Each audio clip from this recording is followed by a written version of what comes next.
Assalamualaikum warahmatullahi wabarakatuh.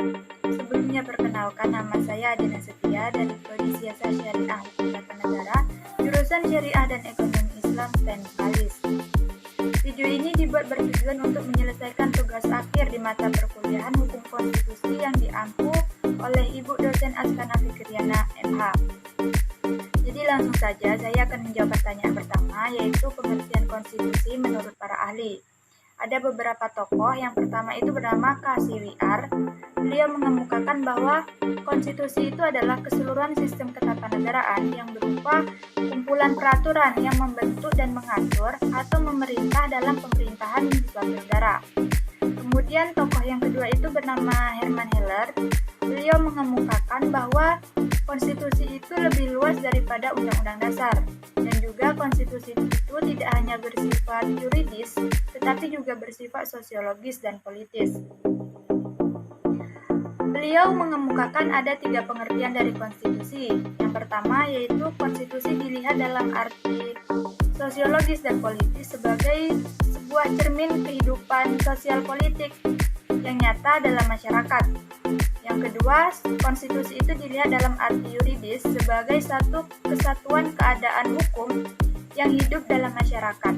Nah, yang ketiga, konstitusi yang tertulis dalam satu naskah undang-undang dasar sebagai hukum yang tertinggi yang berlaku di suatu negara. Kemudian tokoh yang ketiga itu ada bernama Sri Somantri. Beliau mengemukakan bahwa konstitusi itu adalah sebuah naskah yang memuat bangunan negara dan juga jenis-jenis sistem pemerintahan negara. Lanjut ke soal yang kedua, yaitu Piagam Madinah sebagai konstitusi. Awal mulanya umat Islam mulai bernegara itu setelah Rasulullah hijrah ke kota Yathrib atau kita kenal sekarang dengan kota Madinah. Nah, di kota Madinah ini beliau kemudian meletakkan dasar kehidupan yang kokoh untuk pembentukan masyarakat yang baru di bawah pimpinan beliau nanti. Nah, masyarakat yang baru ini terdiri dari 3 golongan penduduk. Yang pertama itu ada kaum muslimin, yaitu terdiri dari kaum muhajirin dan kaum ansor. Mereka ini kelompok mayoritas. Nah, yang kedua itu ada kaum musyrikin, yaitu terdiri dari orang-orang suku Aus dan Khazraj. Mereka ini belum masuk Islam dan ini kelompok minoritas. Dan yang ketiga itu kaum Yahudi. Singkat cerita, setelah sekitar 2 tahun Rasulullah berhijrah, kemudian beliau mengumumkan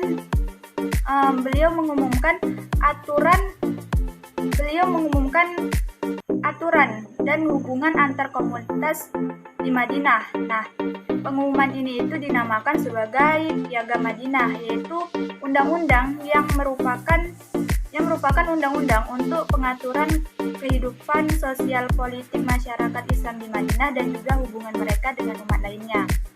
Nah, Piagam Madinah ini dianggap sebagai konstitusi tertulis negara yang pertama di dunia, dan juga Piagam Madinah ini merupakan konstitusi yang berasaskan Islam dan juga disusun sesuai dengan syariat Islam.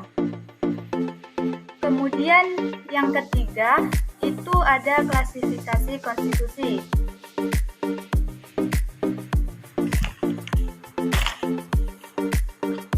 Yang ketiga itu ada klasifikasi konstitusi. Jadi ada beberapa penggolongan konstitusi. Yang pertama itu konstitusi tertulis dan tidak tertulis. Untuk konstitusi tertulis itu konstitusi yang dalam bentuk dokumen dan di dalamnya memiliki kesakralan khusus dalam proses perumusannya. Sedangkan untuk konstitusi yang tidak tertulis itu lebih berkembang berdasarkan adat istiadat daripada hukum tertulis itu sendiri, dan juga dalam proses perumusannya tidak memerlukan waktu yang panjang. Kemudian yang kedua ada konstitusi fleksibel dan kaku. Untuk konstitusi yang dapat dirubah atau diamandemenkan tanpa adanya prosedur yang khusus itu dinyatakan sebagai konstitusi fleksibel, dan sedangkan untuk konstitusi yang memerlukan persyaratan dan prosedur yang khusus dalam proses perubahan dan amandemennya itu dinyatakan sebagai konstitusi kaku. Kemudian yang ketiga ada konstitusi derajat tinggi dan tidak derajat tinggi.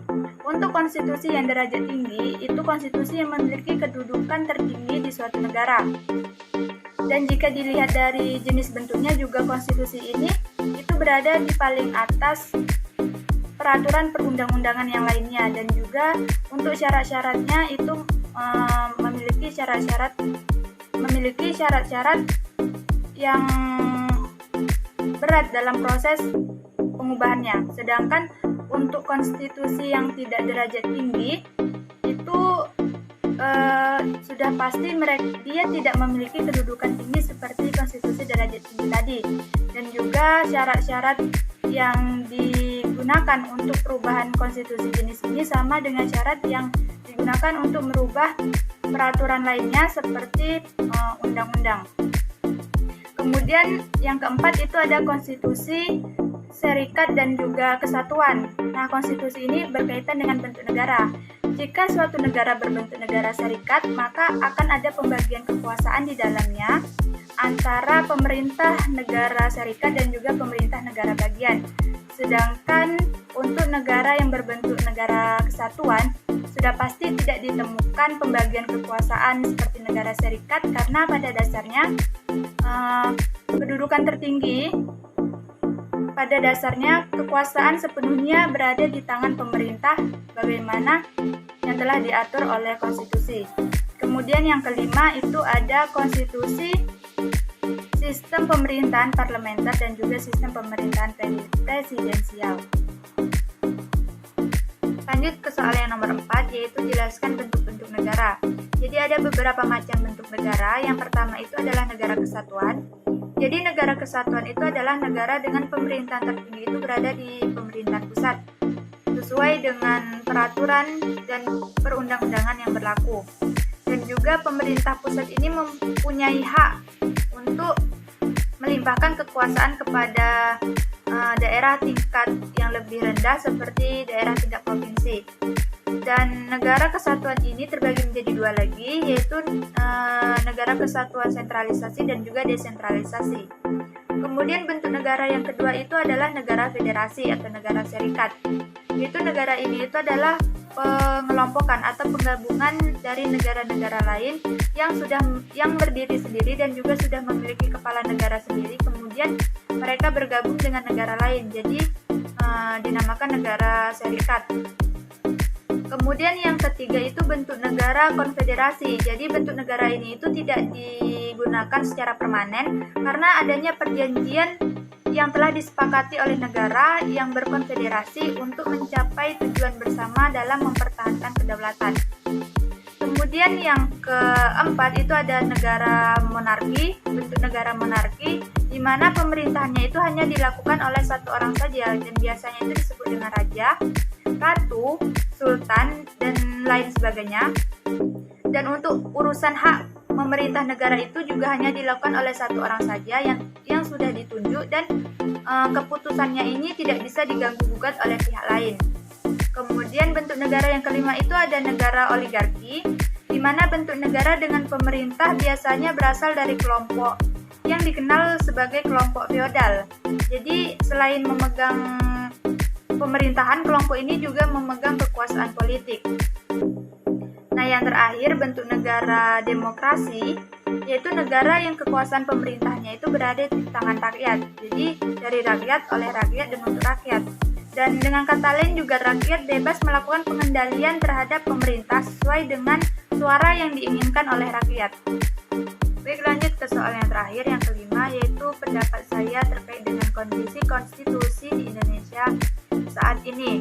Jadi menurut pendapat saya, konstitusi di Indonesia itu sebenarnya sudah bagus, hanya saja dalam proses pelaksanaannya yang menyebabkan bahwa konstitusi ini menjadi sangat banyak bermasalah. Contohnya seperti perpanjang masa jabatan 3 periode presiden yang akhir-akhir ini ada isu terkait dengan hal tersebut.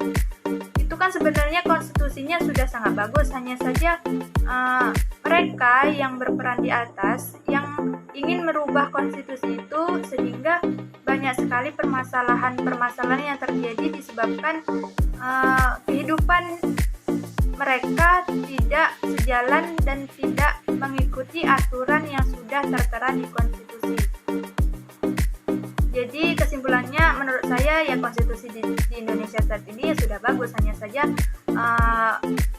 proses untuk melaksanakan konstitusi itu menjadi lebih baik harus diimbangi dengan sikap manusia, pemerintah dan masyarakat yang menjalankannya juga harus baik.